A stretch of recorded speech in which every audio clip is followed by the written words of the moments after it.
Hello and welcome. I'm Kriti Mehta and you're watching the World Report on NewsX World. We'll start with the top headlines this hour.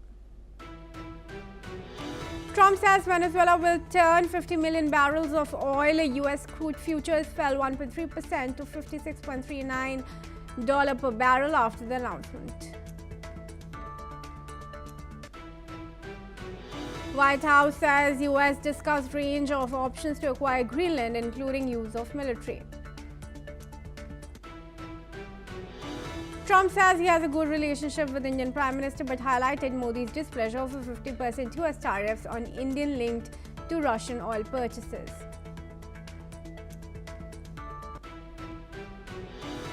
China says US actions dealt blow to Venezuela economic and social order, threaten stability of global production industry chain.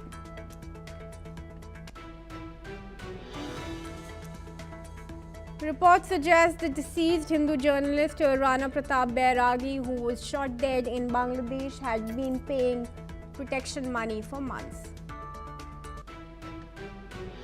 A Saudi-led coalition says that it had undertaken limited preemptive strikes in Yemen to stop UAE-backed secessionists from escalating the conflict. China is reviewing Meta's $2 billion purchase of AI firm Manus over possible technology export control issues, a move that could give Beijing leverage over the deal.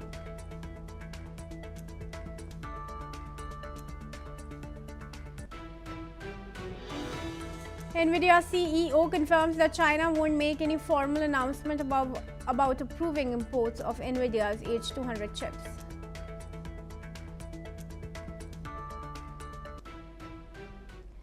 And let's start with the top focus. Now, India's foreign minister is saying that he is concerned for safety of the people of Venezuela following US strikes and the subsequent capture of the country's leader, Nicolas Maduro. He also urged all parties involved to sit down and sort out a position which is in the interest of the well-being and safety of the people of Venezuela.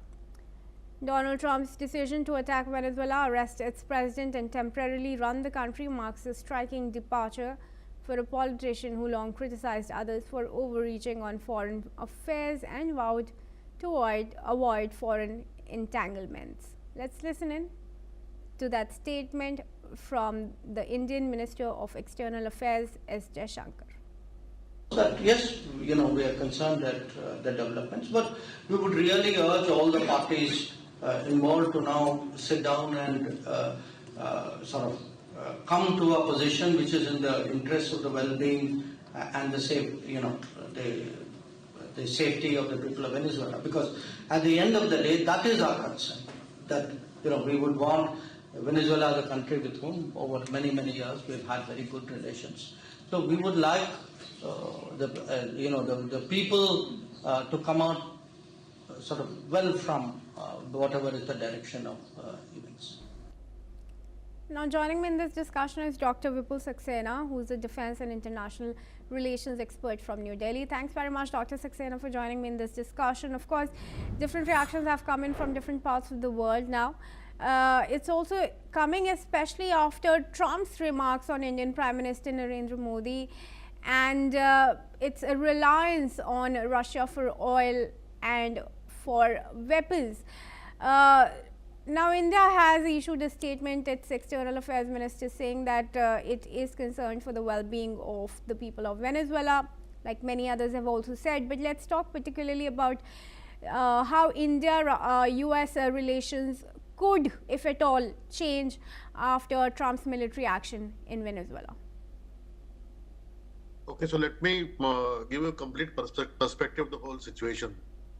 See, whether we like it or not, in the current world scenario, the geopolitical scenario, you would find most of the head of states are absolute patriots.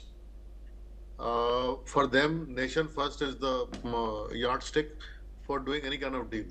Whether it's Narendra Modi, whether it's Donald Trump, whether it's Xi Jinping, or Putin, or even George Meloni. So they all are keeping their national interest on top. And accordingly, they work out the strategy and whatever diplomacy or commercial deals, whatever happens, all happens within that framework. Keeping that in mind, without going into any other angle, what Donald Trump has done for his country, I think we should accept it as a action taken in the national interest, because UN does not exist practically. It is a defunct organization, so there is no body which controls or which regulates the conduct of the countries across. So in that situation, what Donald Trump has done by picking up Maduro is in the interest of United Nations. Now coming to the statement of Dr. Jaishankar, I think that's a very good statement, and India has been in favor, and rather we've been very vocal about the well-being of the people across the world, especially the common citizens, and definitely our own citizens, because India has large population which is located in almost every country in the world. You go to any country, you'll find a few Indians available there. So, as a foreign minister of India, I think he's given a very responsible statement for the welfare of Indians in Venezuela and also the citizen of Venezuela. And the kind of news which are coming in the media, I think Venezuelan people are also quite happy with the action by the Trump. Probably few of the schemes of people schemes probably were not favoring the local population as well. As far as oil is concerned, I think Mr. Narendra Modi is not only a good diplomat, politician, but also a commercially very strong person. And he has got personal relations with head of states of almost every country in the world, which matters to India. So I don't think India, like America, will buckle down in any pressure. If America can have their own yardstick of ruling the nation and do the commercial deal or defense deal, India is equally independent, and Mr. Modi's leadership is very strong leadership. He doesn't come under pressure. So if US is thinking that probably by taking Venezuela under the control, because India was buying almost 30% of crude oil from Venezuela, probably he'll be able to bring Narendra Modi or India under pressure. I don't think that's going to work out like that. I'm sure Mr. Modi and his team Are you sure on that statement? Because the tariffs are clearly hurting India, and India is in fact already reducing its imports from 30%. It's come down significantly, and going forward, it's evident enough that the tariffs have threatened India, and it will have to adjust to some, if not all, of Trump's demands. But if you see that Trump's tariff trick did not work, because they increased the tariff, but then here what Mr. Modi has done, he reduced the GST, which has given more purchasing power to the people of India. And if you see the records of GST collection, it has grown almost 20% more than what government was collecting. So I think India knows well, Mr. Modi knows well, and our ministers are very intelligent. They know how to counter these kind of tricks by various head of states. So I don't think in any situation India is going to come under pressure to buy oil from where America wants. So I'm sure our government is capable enough to take countermeasures to ensure that our interests are protected. All right, certainly. Okay, then thanks for now, Dr. Saxena, for joining me in this discussion. And with that, we're now going to proceed. Now, flights to and from Syria's Aleppo airport have been suspended for 24 hours as clashes rocked the city between government forces and Kurdish-led fighters. Authorities diverted all air traffic to Damascus amid escalating violence in the provincial capital. At least 9 people were killed in the fighting, most of them civilians, in one of the deadliest flare-ups between the two sides in months. The clashes erupted in Aleppo's Kurdish majority neighborhoods and continued into the night, with both sides blaming each other for starting the violence. The unrest comes as a deal to integrate the Kurds' semi-autonomous administration and armed forces into Syria's new Islamist-led government remains stalled. I request Peter Baum, who's the editor of the weekly Blitz in London, to join me in this discussion. Thank you, Peter, for joining me in this discussion. Do you think the Kurdish units are only making benefit of the situation that is now troubling Iran?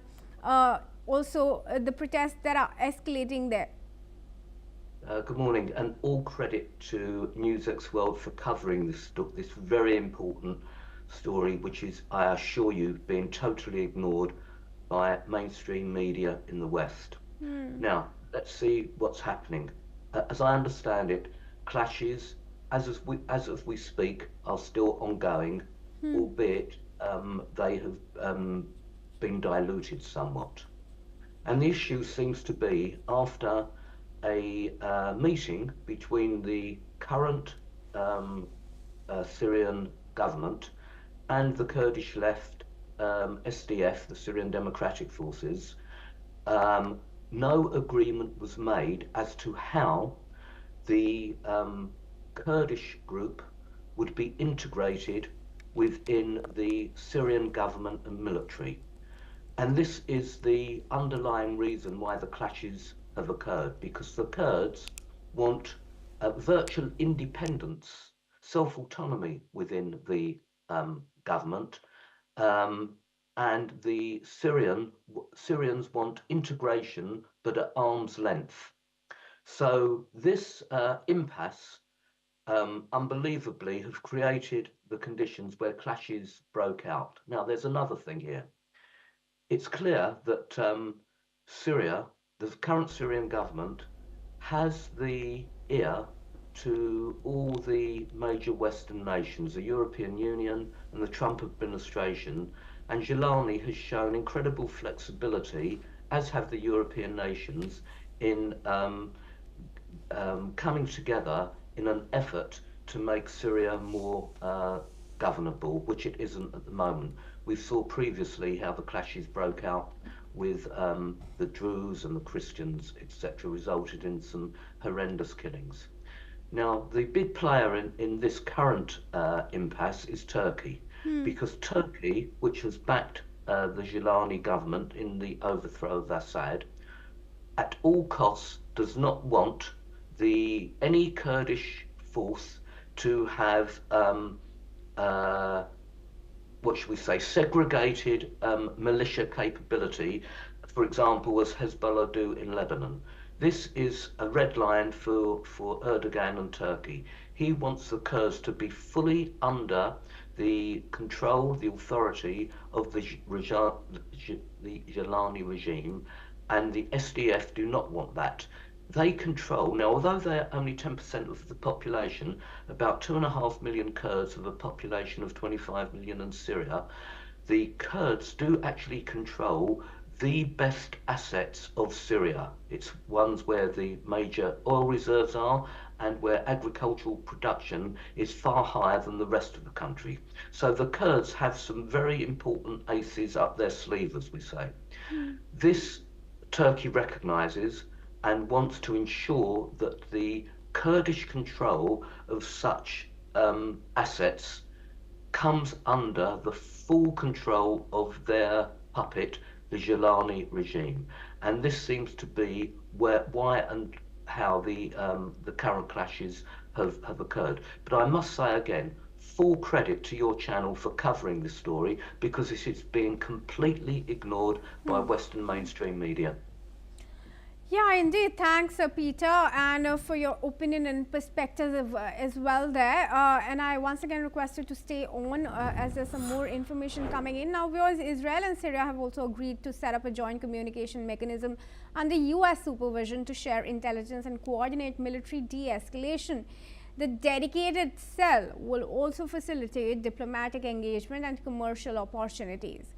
The agreement follows a series of meetings in Paris between Israeli and Syrian officials, including the Syrian foreign minister, as the US works to get negotiations back on track. A Syrian official said progress on broader issues may require a timeline for Israeli troop withdrawals from territory seized since December 2024.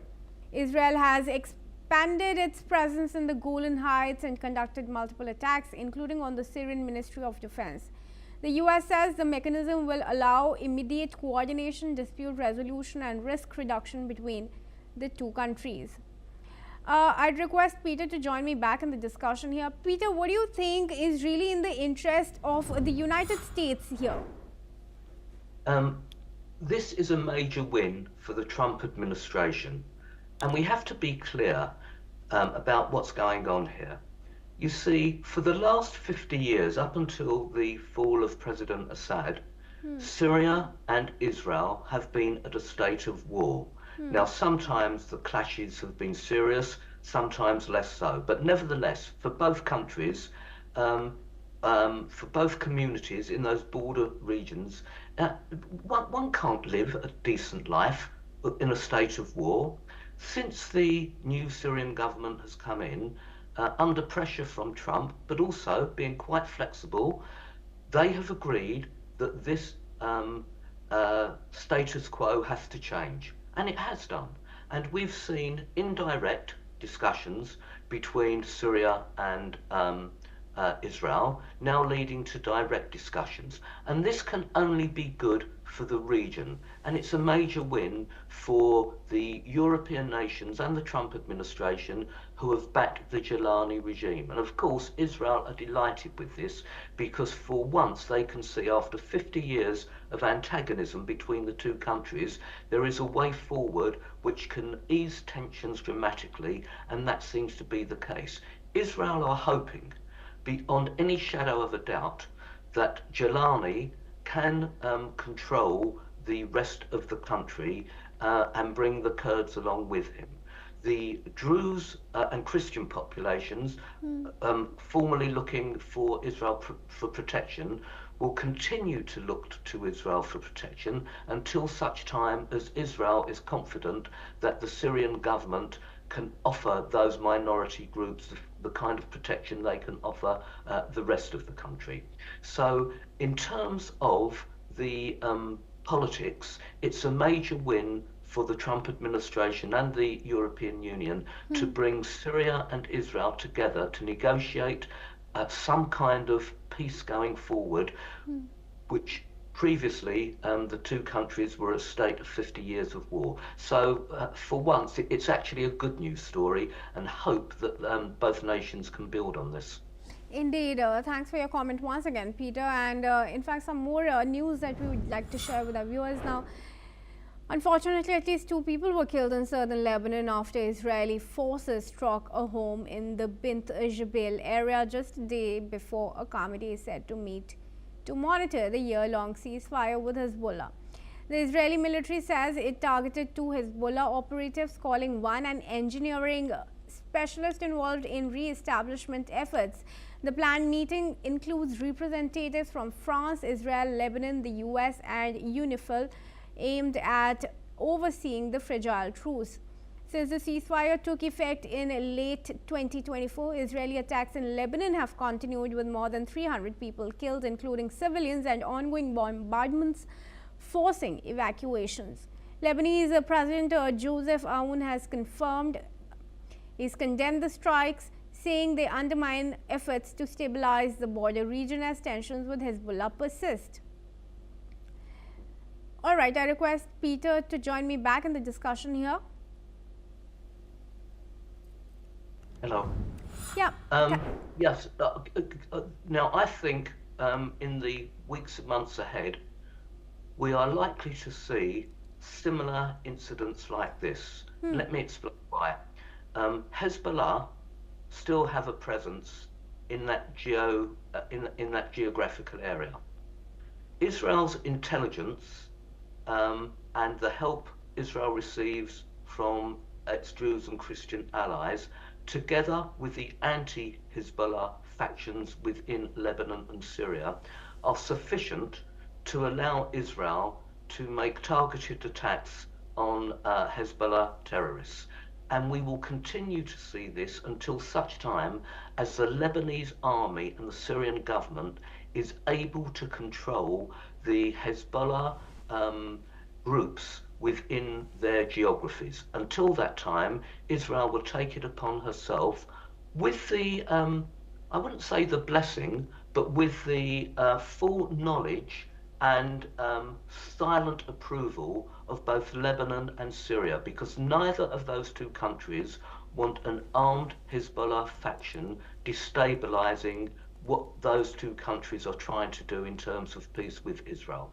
So going forward, I think we'll see, as long as there are Hezbollah operatives acting as a third party, let's say, within Lebanon and Syria, I think these strikes will continue. Now, clearly, for the sake of political shrewdness, both countries will continue to state politically that Israel shouldn't be doing this, and we're very disheartened about this, and it may destabilize the region. But the undercurrent tone is that secretly both Syria, the new Syrian government, and the Lebanese government and Israel are working to all the same objective as far as Hezbollah is concerned, and that's by all means allow Hezbollah to act as a political party, but no way should they have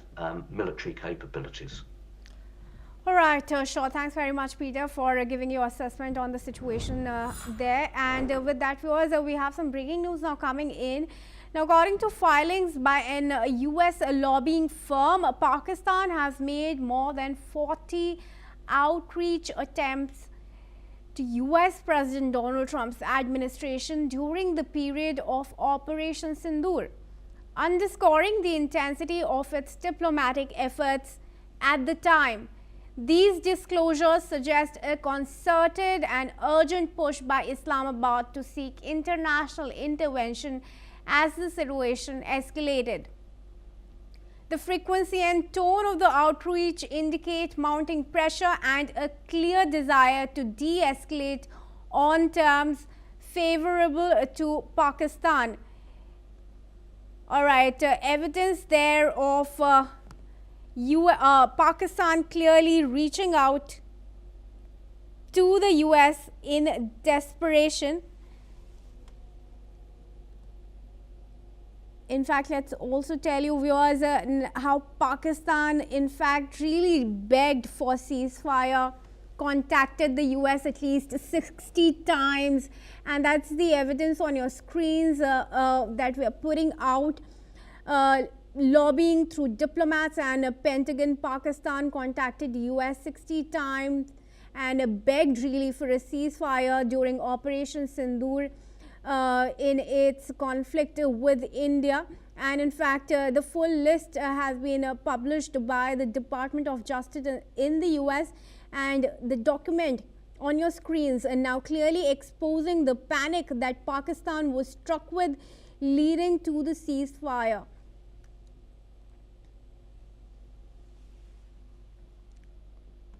All right, we'll cover that in a greater length later, but for now, let's move on to some news now from Bangladesh, where the International Cricket Council has rejected the Bangladesh Cricket Board's request to shift its matches from India to Sri Lanka for the upcoming ICC T20 World Cup 2026. The ICC and the BCB had talks virtually, where the ICC has informed the board that it was rejecting the latter's request to shift Bangladesh's matches outside India due to security concerns. Earlier, BCCI had rejected Bangladesh's request to shift their matches to Sri Lanka and called it logistical nightmare, followed by release of Bangladeshi pacer Mustafizur Rahman from IPL team KKR due to the escalating political tension between India and Bangladesh. I request now Shekhar Vijayan, who is a freelance sports journalist, to join me in this discussion here. He joins us from New Delhi. Shekhar, thanks very much for joining us in this discussion.